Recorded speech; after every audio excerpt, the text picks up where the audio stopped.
Corona vaccine को लेकर अच्छी खबर आई है। रेस में सबसे आगे चल रही दवा कंपनी फाइजर की वैक्सीन फाइनल ट्रायल में 95% तक असरदार साबित हुई है। यानी कि इसकी एफिकेसी 95% आई है और अब कंपनी वैक्सीन को अधिकृत करने के लिए यूएस एफडीए से जल्दी ही मंजूरी मांगेगी। पूरी खबर के साथ दीपाली नंदा हमसे जुड़ी हैं। दीपाली, ये बताइए, कोरोना वैक्सीन को लेकर अच्छी खबर आई है, डिटेल क्या है इस खबर की?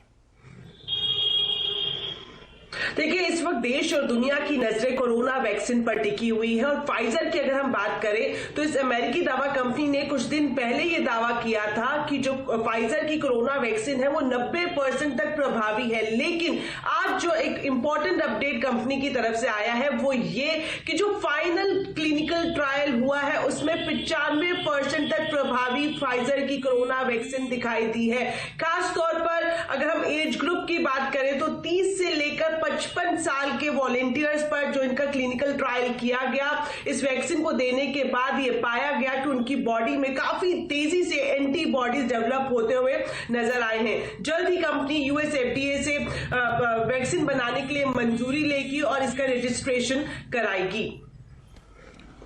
बहुत बहुत शुक्रिया दीपाली।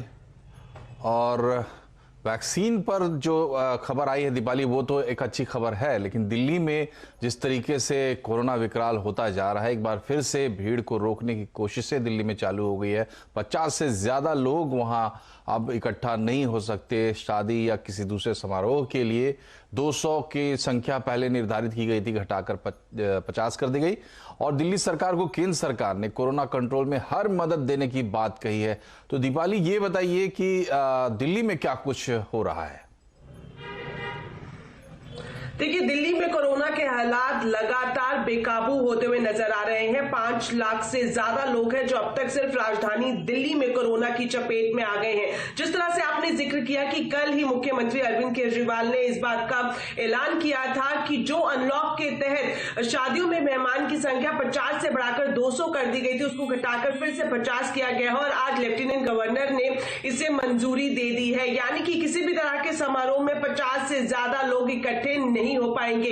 वहीं कोरोना में किस तरह से मिलकर स्ट्रैटेजी बनाई जाए, इस लिहाज से मुख्यमंत्री अरविंद केजरीवाल ने कल राजधानी दिल्ली में सर्वदलीय बैठक भी बुलाई है, जिसमें इस बात पर मंथन किया जाएगा कि किस तरह से सभी पार्टियों को साथ में लेते हुए कोरोना को काबू पाने की स्ट्रैटेजी बनाई जाए। वहीं अगर मैं केंद्र सरकार की बात करूं तो गृह मंत्री अमित शाह खुद इस पूरी सिचुएशन पर नजर बनाए हुए हैं। उन्होंने दिल्ली सरकार को यह सुनिश्चित किया है कि किसी भी तरह से जो मेडिकल इंफ्रास्ट्रक्चर है, खास तौर पर इस वक्त जो जरूरत है राजधानी दिल्ली के हॉस्पिटल्स में आईसीयू बेड्स और ऑक्सीजन की, तो इसमें किसी भी तरह की कोई कमी नहीं छोड़ी जाएगी। यह आश्वासन केंद्र सरकार की तरफ से राजधानी दिल्ली के मुख्यमंत्री अरविंद केजरीवाल को दिया गया है। और ब्रीच कैंडी हॉस्पिटल मुंबई के general physician doctor Hemant Thakkar हमसे जुड़ गए हैं। उनसे थोड़ी जानकारी लेते हैं और बातचीत करके समझते हैं। बहुत बहुत स्वागत है आपका डॉक्टर ठक्कर। पहले तो ये जो खबर आई है 95% एफिकेसी की बात है फाइजर की जो वैक्सीन बन रही है उस पर, और ऐसा माना जा रहा है कि अब ये इस स्टेज में है कि यूएस एफडीए से किसी भी दिन, कल परसों में, इजाजत मांगी जा सकती है, इसकी मंजूरी मांगी जा सकती है। थोड़ा इसको समझाएं डॉक्टर ठक्कर, इसका क्या मतलब हुआ? नमस्ते, शुभ दीपावली और हैप्पी न्यू ईयर एवरीबॉडी। ये हैप्पी न्यू ईयर मैं क्यों कह रहा हूँ, क्योंकि दिवाली की रोशनी हमें अब दिखाई पड़ती है। नए साल में ये फुलझड़ियां दो जो जली है कल और परसों, वो एक अच्छी खबर है। क्योंकि 4-5 दिन पहले जब फाइजर ने कहा कि उनकी लैब्स में एफिकेसी 90% थी, और आज जो खबर आई है कि फाइनल एनालिसिस में 95% भी टच हुई है, तो ये एक बहुत अच्छी खबर है। एक दूसरी खबर मैं आपको दूं कि आज के न्यूयॉर्क टाइम्स में भी है कि जो एंटीबॉडीज बनते हैं वो काफी लॉन्ग लास्टिंग एंटीबॉडीज हैं। क्योंकि पहले डर ये था कि एंटीबॉडीज 6, 7, 8, 10 महीने में मिट जाते हैं और इतने पावरफुल रिस्पॉन्स न होने पे दोबारा इन्फेक्शन का भी ख्याल हो सकता है। तो ये दो अच्छी खबरें हैं। फाइजर अगर 95% इम्यूनिटी एंटीबॉडीज बनाता है, बस एक तकलीफ जो फाइजर में मैं देखता हूं जो हिंदुस्तान में है, वो उसकी कोल्ड चेन -70 डिग्रीज। और ये कोल्ड चेन से मुझे मॉडर्ना के साथ ज्यादा मोहब्बत बनती है, क्योंकि उनका 2 to 8 डिग्री सेंटीग्रेड, क्योंकि भले वैक्सीन तो सारे विश्व के लिए है, मेरी मोहब्बत तो हिंदुस्तान के साथ है।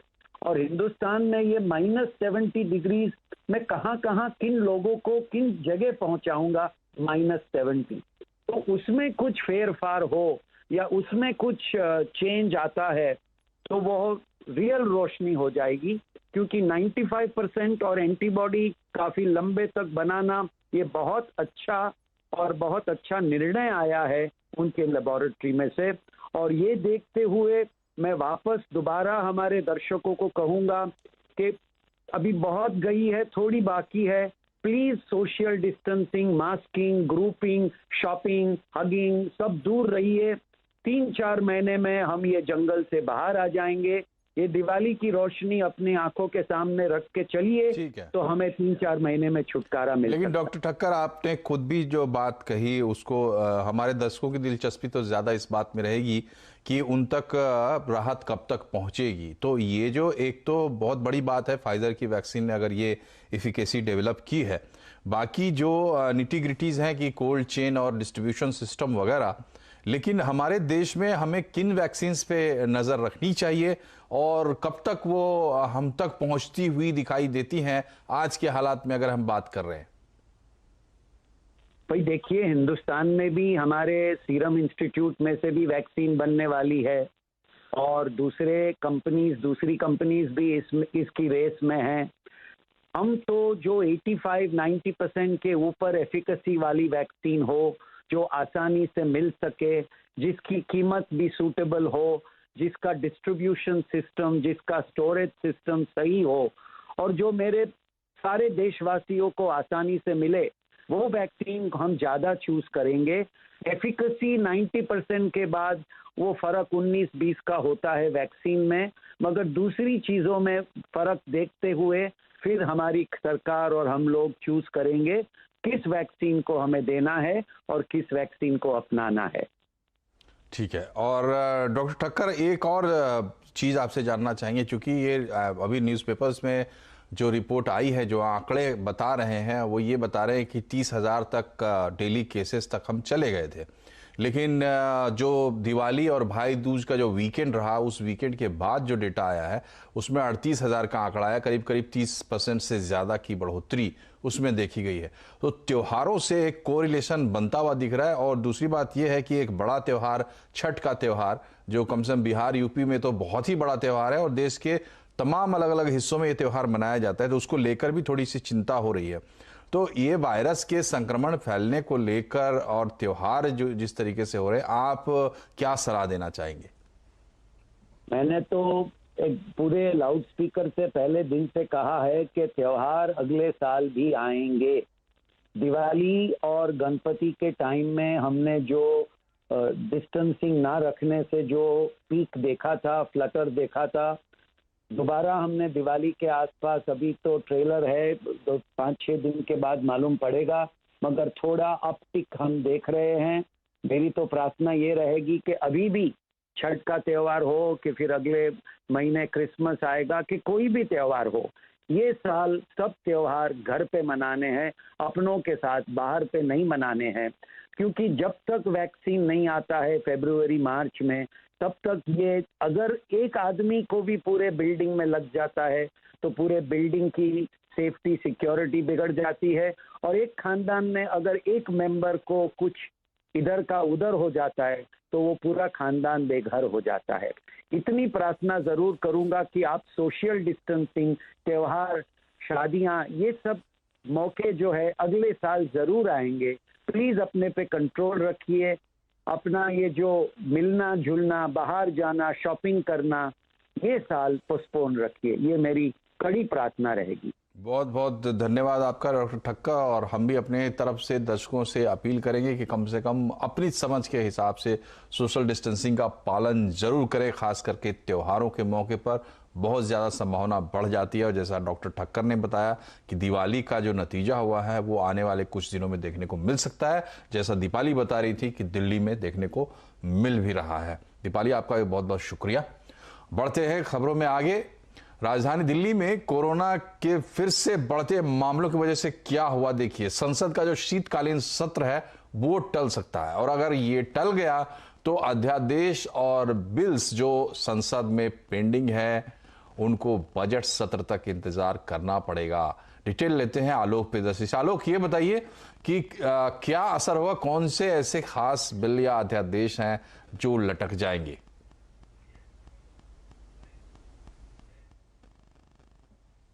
बिल्कुल, देखिए, जो शीतकालीन सत्र या संसद के सत्र को तय करने के लिए जो cabinet committee of parliamentary affairs की जो बैठकें होती हैं वो अभी तक बैठक नहीं हो पाई है, और सरकार के जो सूत्र हैं वो बता रहे हैं कि अभी ये डिपेंड करेगा कि सरकार के पास लेजिस्लेटिव मामले कितने हैं, लेजिस्लेटिव बिल कितना काम पड़ा हुआ है।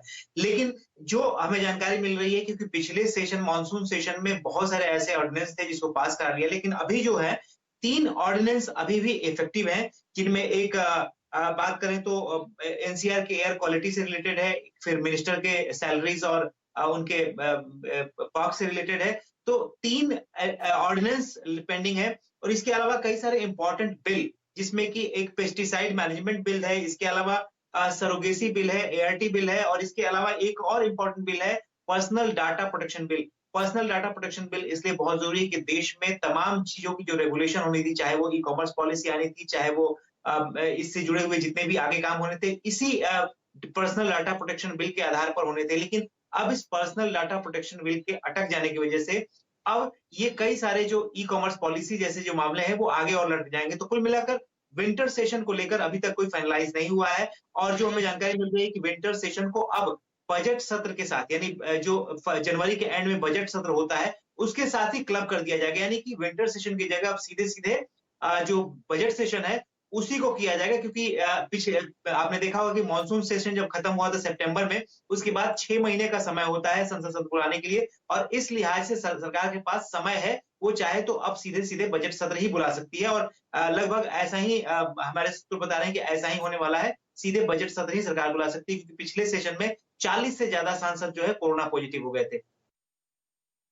बहुत बहुत शुक्रिया आलोक। और आज से 4 दिन चलने वाला छठ पर्व भी शुरू हो रहा है, लेकिन कोरोना के चलते लगभग पूरे देश में नदी, तालाब या समुद्र किनारे सार्वजनिक तौर पर पूजा करने पर रोक है। बिहार, झारखंड में ऐसी कोई रोक नहीं है, लेकिन वहां भी कोविड प्रोटोकॉल्स का सख्ती से पालन अनिवार्य है। अपने अपने घरों में छोटे जलकुंड बनाकर लोग पूजा कर सकते हैं, उस पर कोई रोक टोक नहीं है। इधर छठ पर लगी पाबंदियों पर राजनीति भी शुरू हो गई है। दिल्ली में बीजेपी सांसद मनोज तिवारी ने ट्वीट कर मुख्यमंत्री अरविंद केजरीवाल को अपशब्द तक कह दिया। मनोज तिवारी का कहना है कि जब दिवाली हो सकती है और बार रेस्टोरेंट्स खुल सकते हैं तो फिर छठ के लिए रोक क्यों है। लेकिन उनके ट्वीट पर आम आदमी पार्टी ने भी जवाब दिया है। उप मुख्यमंत्री मनीष सिसोदिया ने कहा है कि तिवारी ओछी राजनीति कर रहे हैं। इधर मनोज तिवारी अपनी बात पर अड़े हुए हैं।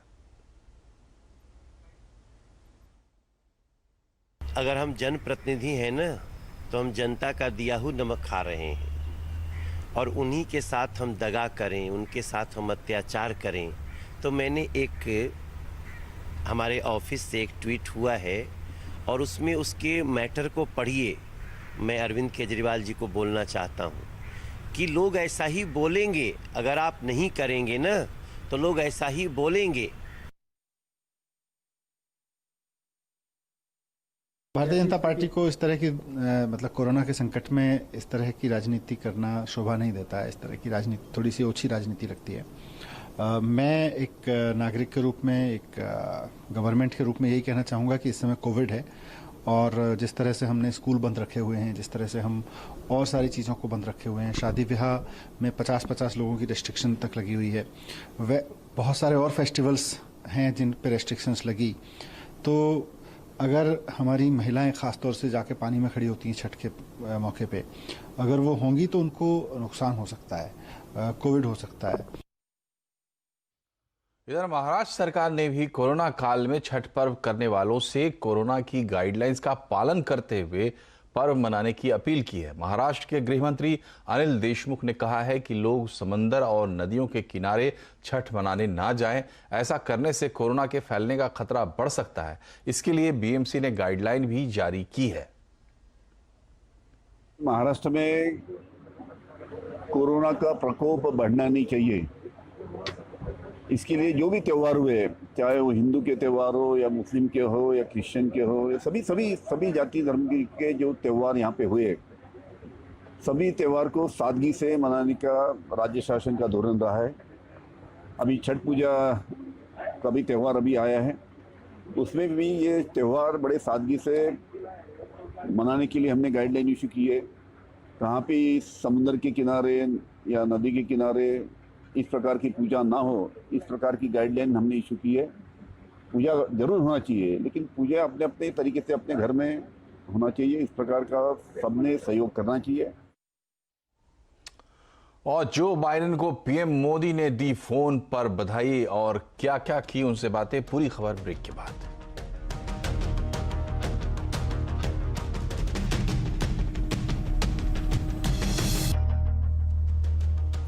ब्रेक के बाद एक बार फिर से आपका स्वागत है। अमेरिका में जो बाइडेन के राष्ट्रपति चुने जाने के बाद अब भारत और अमेरिका में रिश्तों का नया दौर शुरू हो रहा है। प्रधानमंत्री नरेंद्र मोदी ने जो बाइडेन से फोन पर बात की।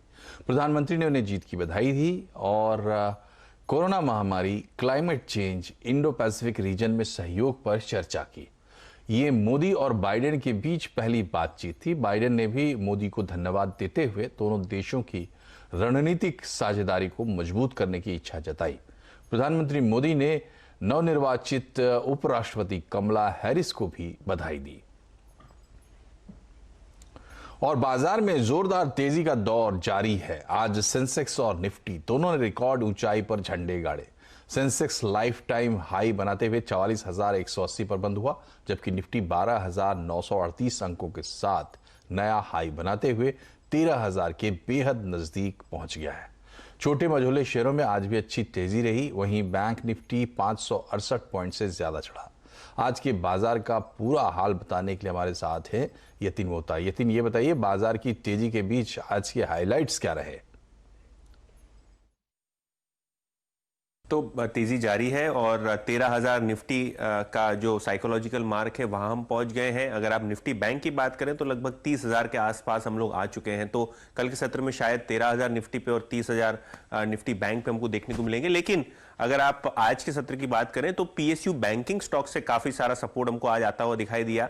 इसके अलावा अगर आप ऑटो शेयर्स की बात करें तो तेजी बरकरार थी, क्योंकि अगर आप गाइडेंस की बात करें तो महिंद्रा एंड महिंद्रा और टाटा मोटर्स के मैनेजमेंट कमेंट्री के बाद दोनों ही शेयर्स में हमको तेजी देखने को मिली।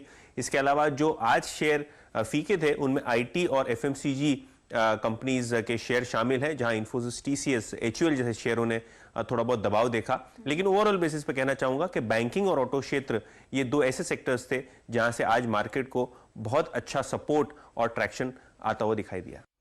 तो इस तेजी में यतिन ये बताइए कि एक्शन सबसे ज्यादा कहां हो रहा है? तो देखिए आज डबल डिजिट मूव आते हुए देखा हमने महिंद्रा एंड महिंद्रा पे। तो अगर आप निफ्टी की गेनर्स की बात करें तो आपकी स्क्रीन पे 10% 11% का मूव हमने महिंद्रा एंड महिंद्रा पे आते हुए देखा।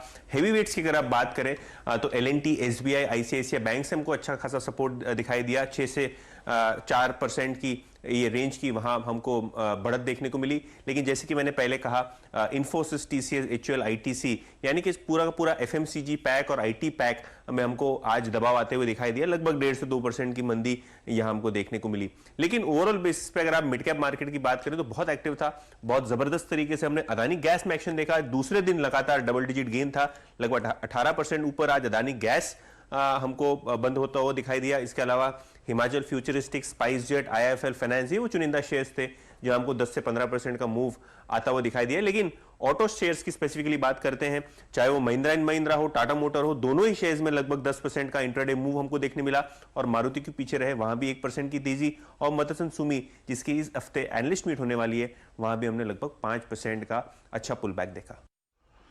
चलिए, तो मार्केट के लिए बहुत अच्छा दिन। बहुत बहुत शुक्रिया यतिन। और देश भर के ऑटो डीलर्स अब लघु और मध्यम उद्योगों की श्रेणी में आ जाएंगे। सरकार ने एमएसएमई से जुड़े पोर्टल में गाड़ियों की खरीद बिक्री और मरम्मत के काम में लगे लोगों को शामिल किया है।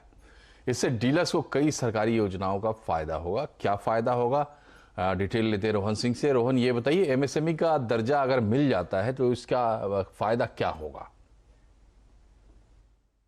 जी, देश भर के ऑटो डीलर्स काफी समय से मांग कर रहे थे कि उन्हें दोबारा से एमएसएमई की डेफिनेशन के अंदर शामिल किया जाए। दोबारा से इसलिए क्योंकि 2017 से पहले ऑटो डीलरशिप्स एमएसएमई का हिस्सा मानी जाती थी, लेकिन 2017 में उन्हें इस परिभाषा से हटा दिया गया था, जिसके बाद कई तरह की जो सरकारी स्कीम्स हैं वे उसका हिस्सा नहीं रह गए थे। इसके बाद ऑटो डीलर का जो संगठन फाडा है उसने इस मुद्दे को उठाया था। सड़क परिवहन मंत्री नितिन गडकरी ने कई बार कोशिशें की और फाइनेंस मिनिस्ट्री के सामने रिप्रेजेंटेशन रखा था, और अब दोबारा से ऑटो डीलरशिप्स एमएसएमई का हिस्सा बन गई हैं। जो एमएसएमई पोर्टल है उसमें उन्हें रजिस्टर किया जाना है। इसका मतलब यह है कि अब उन्हें सस्ता कर्ज मिल पाएगा, तमाम सरकार की जो सब्सिडी स्कीम्स हैं वे उसका हिस्सा बन पाएंगे, और अलग अलग जो राज्य हैं उन्होंने जो एमएसएमई के लिए स्कीम्स लाई हैं उससे उनको फायदा मिलने वाला है। खासतौर पर इसलिए क्योंकि कोरोना के कारण से जो ऑटो सेक्टर है वो काफी बुरी तरह से प्रभावित हुआ था, बिक्री प्रभावित हुई है, और डीलरशिप्स के सामने सबसे बड़ी चुनौती है कि जो उनका ऑपरेटिंग कॉस्ट है वो कैसे निकालें। तो इस नए बदलाव के बाद उम्मीद करते हैं कि जो 15,000 के लगभग डीलरशिप्स हैं देश भर में उनको फायदा होगा, और इसके साथ ही जो उनसे जुड़े हुए लाखों लोग हैं उनको भी जो है फायदा हो सकता है। बहुत बहुत शुक्रिया रोहन। और मध्य प्रदेश में लव जिहाद पर रोक लगाने की तैयारी तेज हो गई है। मध्य प्रदेश सरकार ने लव जिहाद के खिलाफ कानून बनाने का फैसला किया है। आने वाले विधानसभा सत्र में धर्म स्वातंत्र्य बिल 2020 पेश किया जाएगा। ये कानून बनने के बाद जबरदस्ती और धोखे से धर्मांतरण करवाकर शादी करवाना अपराध माना जाएगा। इसके खिलाफ गैर जमानती धाराओं में मामला दर्ज होगा और दोषियों को 5 साल तक की सजा का प्रावधान होगा। इतना ही नहीं, लव जिहाद में सहयोग करने वाले भी मुख्य आरोपी बनाए जाएंगे। हालांकि अपनी इच्छा से धर्म परिवर्तन के लिए कलेक्टर को 1 महीने पहले आवेदन देना जरूरी होगा। बिना आवेदन के धर्मांतरण हुआ तो सख्त कार्रवाई होगी। इससे पहले उत्तर प्रदेश के मुख्यमंत्री योगी आदित्यनाथ भी लव जिहाद के खिलाफ कानून लाने का ऐलान कर चुके हैं। हरियाणा, असम और कर्नाटक में भी लव जिहाद के खिलाफ कानून लाने की तैयारियां हो रही हैं। धर्म स्वातंत्र विधेयक है 2020, ये लाया जा रहा है, उसमें एडमिटमेंट किए। हमने बहुत स्पष्ट कहा है कि कोई भी जबरदस्ती, लालच देकर, प्रलोभन देकर अगर विवाह करता है तो उससे 5 साल का कठोर कारावास होगा, कि नल एंड वाइड हो जाएगी वो शादी, अमान्य हो जाएगी। ये गैर जमानती अपराध है।